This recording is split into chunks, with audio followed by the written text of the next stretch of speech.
RR 1685-79 de 2015, relator excelentíssimo desembargador João Pedro Silvestrin. Presente pelo recorrido, o advogado Clóvis Renato Costa Farias. Pelo recorrido? Ah. 34. O doutor Clóvis está aí. Marcada a presença dele. Não é o que está aqui?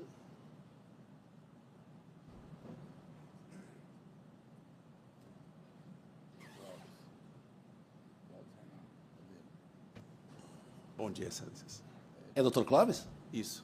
Tá bem. É que constava aqui que uma televisãozinha que o senhor ia... Aí eu avisei. Não tem problema nenhum, só para confirmar. Doutor Clóvis, então, bom dia.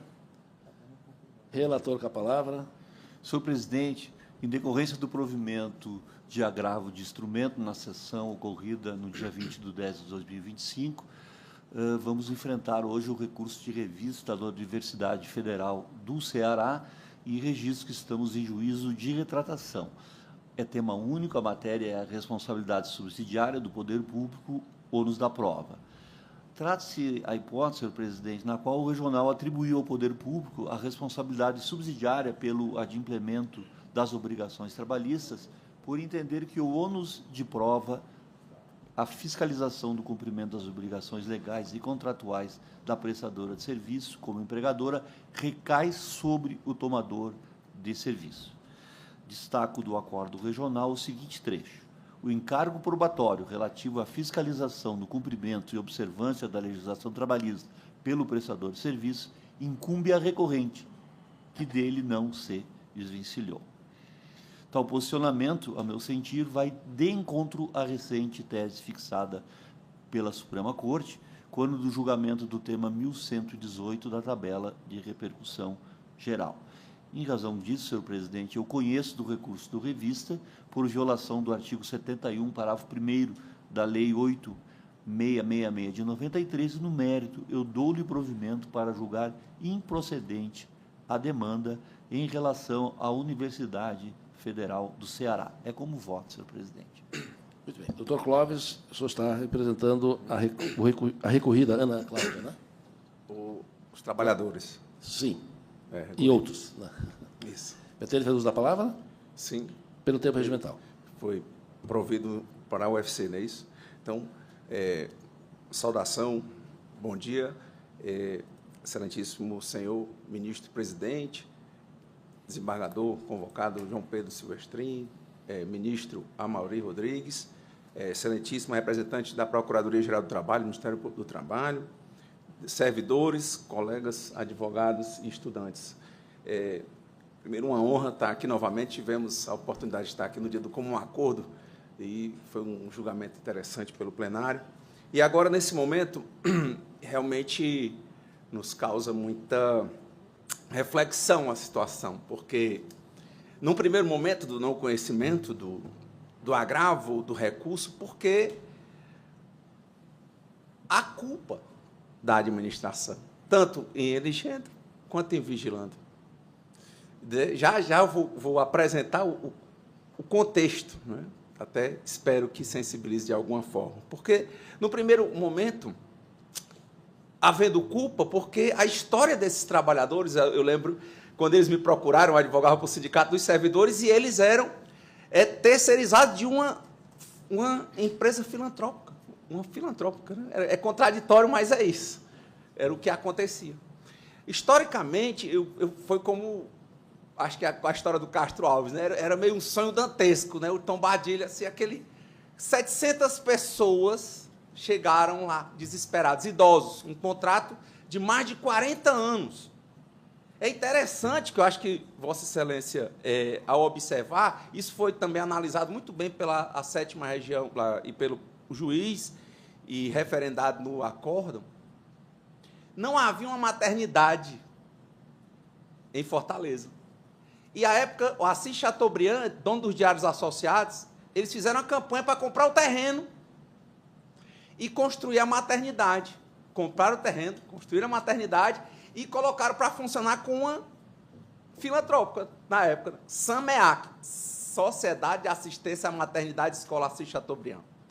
Essa instituição, quando a universidade foi fundada, ao tempo dessa mistura de contrato, antes da Constituição de 88, quando a universidade foi fundada, por isso que eu acho que não deveria ser conhecido, porque vai ter que analisar fatos e provas.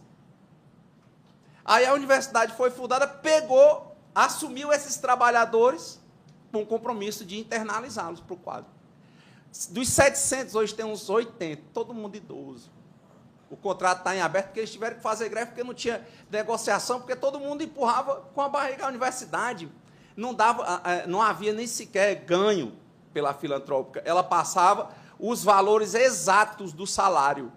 E a universidade repassava exatamente cada centavo do salário para a filantrópica que ela repassava. Então, a universidade assumiu esses trabalhadores e trabalhadoras, hoje idosos, desse conflito todo, eles trabalhando com uma promessa de que haveria a internalização desses trabalhadores e trabalhadoras. Quando foi, em 2016, havia uma discussão no Tribunal de Contas da União e o reitor, sem chamar o sindicato, sem chamar os trabalhadores, foi na Justiça Federal, com o Ministério Público Federal, uma ação que não durou uma semana. Ele foi proposta a ação pelo MPF para tirar os trabalhadores. E o reitor foi lá e fez o acordo. Uma semana de duração a ação. Ninguém sabia quando os trabalhadores, trabalhando 30, 40 anos na entidade, idosos, muitos já faleceram, lembrando aqui Zenaide e vários outros. Aí, tá aqui, ó, pessoal, vocês vão ser dispensados no próximo mês. E o dispensado não era assim, nós vamos pagar, porque a SAMEAC, que depois virou Instituto Compartilha, né, não tinha como pagar. Ela só fez mandar devolver. Aí, a saída, os trabalhadores entraram em greve. Porque não tinha negociação, despedida de 700 pessoas, todo mundo, o Instituto foi devolver, a universidade devolveu os trabalhadores e as trabalhadoras. Aí, o que acontece? Quando eles foram devolvidos, começou a devolução, sem negociação, sem nada, aí é que surgiu essa ação, porque não poderia haver uma despedida, né, sem a negociação com uma despedida em massa. Basicamente, foi isso que aconteceu. Não tinha previsão, não tinha orçamento, eles mandaram somente o valor do salário do mês trabalhado.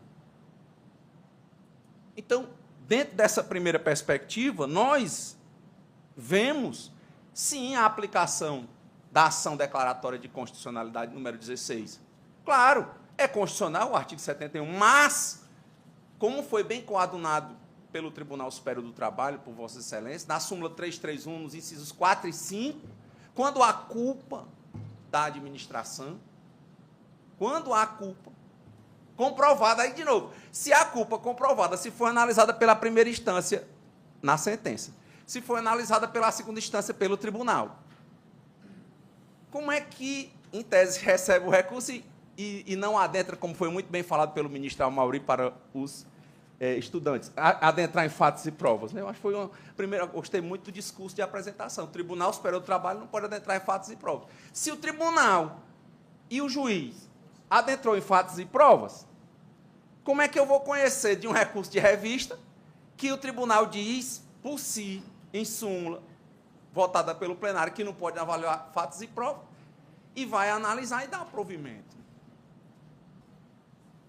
Isso, numa casa de justiça social, porque a justiça do trabalho surgiu assim, dentro dos movimentos sociais, me inquieta, e respeitando os votos, respeitando as convicções, mas aqui, com todo respeito, é clamando para um olhar mais atento para essas pessoas.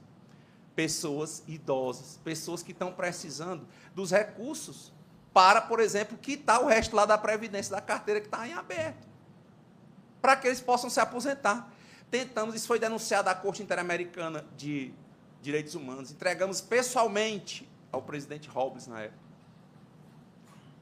Então, realmente, com todo respeito, me emociona a decisão, porque, de fato, conhecer algo que vai ter que avaliar fatos e provas, que tem que avaliar a natureza desse contrato, essa promiscuidade que foi vista pelo Tribunal de Contas da União, que tanto que mandou a universidade tirar, e a universidade não tirou. O Tribunal de Contas falou em 2006 que estava errado, e a universidade ficou com os trabalhadores até 2016.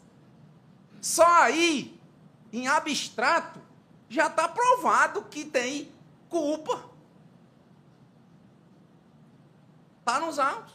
Tem lá. A universidade disse, não, eu fui fazer o acordo, o reitor disse, magnífico reitor, fui fazer o acordo com o Ministério Público, né, lá na Justiça Federal, porque tinha essa decisão do TCU. Mas veja, acordo feito em 2015, por uma coisa que era para ele estar cumprindo desde 2006. Era irregular. Isso não é culpa? Também falo também pela emoção e pela sensibilidade das aposentandas, né? Mulheres, até porque nós temos uma procuradora, subprocuradora-geral do trabalho, às vezes o Ministério Público também se sensibiliza, pedir vista, verificar uma situação. Porque como é que não tem culpa? Primeiro, já que se quer avaliar o que, em tese, na súmula 126, não poderia avaliar fatos e provas, então vamos em abstrato, vamos pegar que o TCU, 10 anos antes da ação, já disse que era irregular. E a universidade manteve os trabalhadores até o dia que ela criou a EBSER, que foi criada a Empresa Brasileira de Serviços Hospitalares, e substituiu esses trabalhadores. E eles foram simplesmente descartados. Lembro, por ocasião da primeira mediação no Ministério Público do Trabalho, que o procurador falou que eles eram inocentes, eles foram assim, usados e descartados, inocentes, úteis. Foi isso que ele disse. Então, peço, venha que, de fato, quando eu vi aquelas 700 pessoas, nem advogavam, tanto que a gente está numa plurima, né? Para elas, a gente ficou muito sensibilizado. Ele disse, como é que jogam 700 idosos na rua? E essas pessoas ainda em greve, passaram 2 anos trabalhando, nem salário receberam. Quem vai pagar? Com o quê? Daí eu peço toda a sensibilidade que, de fato, se Vossa Excelência puder, de alguma forma, ou algum de Vossas Excelências, observar essa questão da culpa. 1 minuto, doutor. Nós, de fato, ficaríamos muito agradecidos nesse ponto, por questão de justiça, por questão de solidariedade social com homens, mulheres, uns que já morreram e outros que estão trabalhando. E para que esse sonho dantesco não se repita mais. Muito obrigado, Excelências. Doutor Clóvis, cumprimento Vossa Senhoria pela sustentação. Relator. Senhor presidente, esses processos, eu vou primeiro saudar o nobre advogado pela bela sustentação oral feita, a qual eu praticamente a ratifico, doutor. Só que nós estamos numa situação que nós temos uma Corte Superior que decidiu em determinado sentido ao qual nós estamos vinculados. Tá? Nós não somos uma corte, como foi dito no início, que vamos examinar fatos. Eu não estou examinando fatos. Eu me sensibilizo com tudo que o senhor disse e fico muito desconfortável com esse tipo de decisão que eu profiro, porque até então eu sempre utilizei uma forma de reconhecimento de culpa pelo não adimplemento e, infelizmente, o Supremo Tribunal Federal fixou uma tese, não modulou os efeitos dessa tese.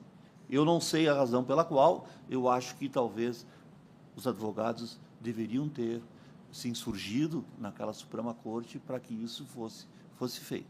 O que eu tenho relatado pelo regional que eu destaco? Eu abro aspas. O regional diz o seguinte: a responsabilidade secundária da contratante tem como substrato a teoria da culpa invigilando, ou seja, não fiscalizou, consubstanciada no seu dever de zelar pela incolumidade dos direitos trabalhistas dos empregados das empresas interpostas que lhe prestam serviço.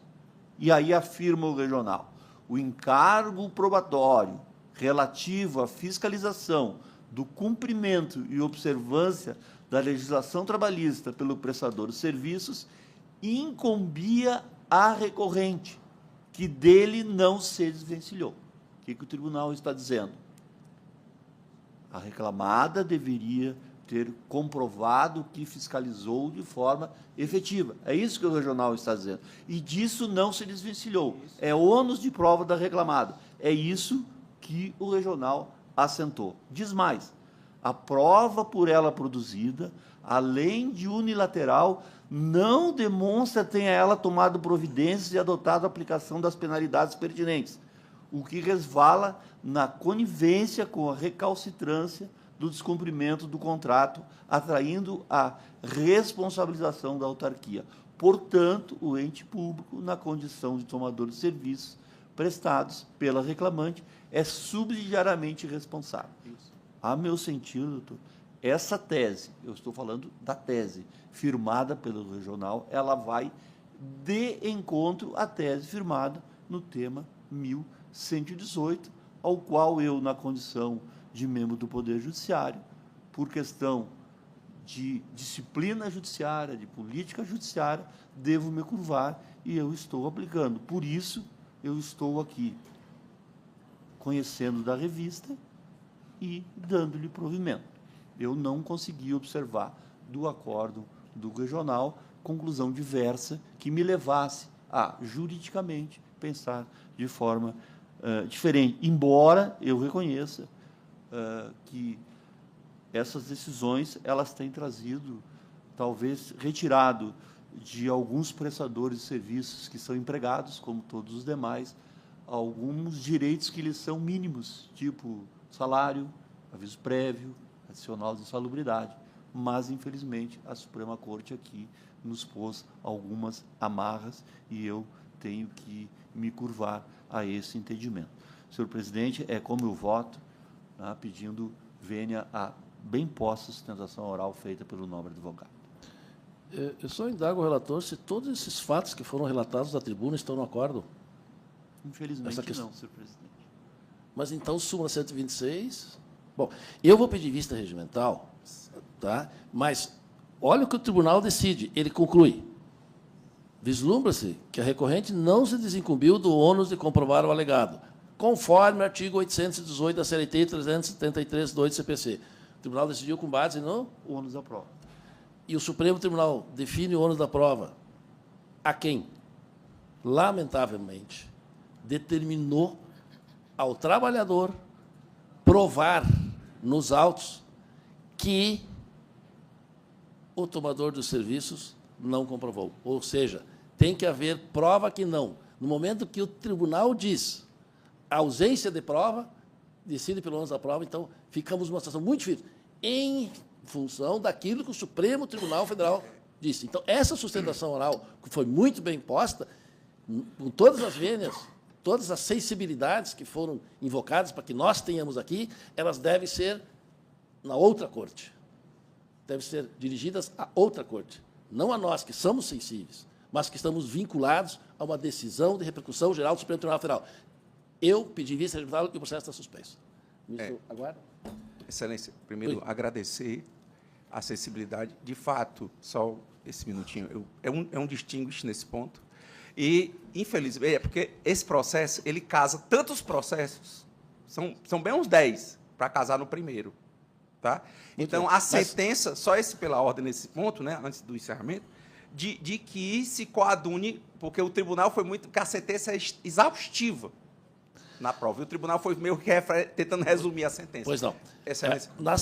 Para os alunos entenderem, nós não podemos ir além do que está escrito no acórdão. Eu vou pedir vista regimental para ver o que está escrito no acórdão, nós não temos condições de abrir aqui agora, em virtude do julgamento. Então, eu quero ver exatamente, eu tentei abrir aqui também o acórdão aqui, para exatamente o que o tribunal diz, porque ele conclui decidido pelo ônus da prova.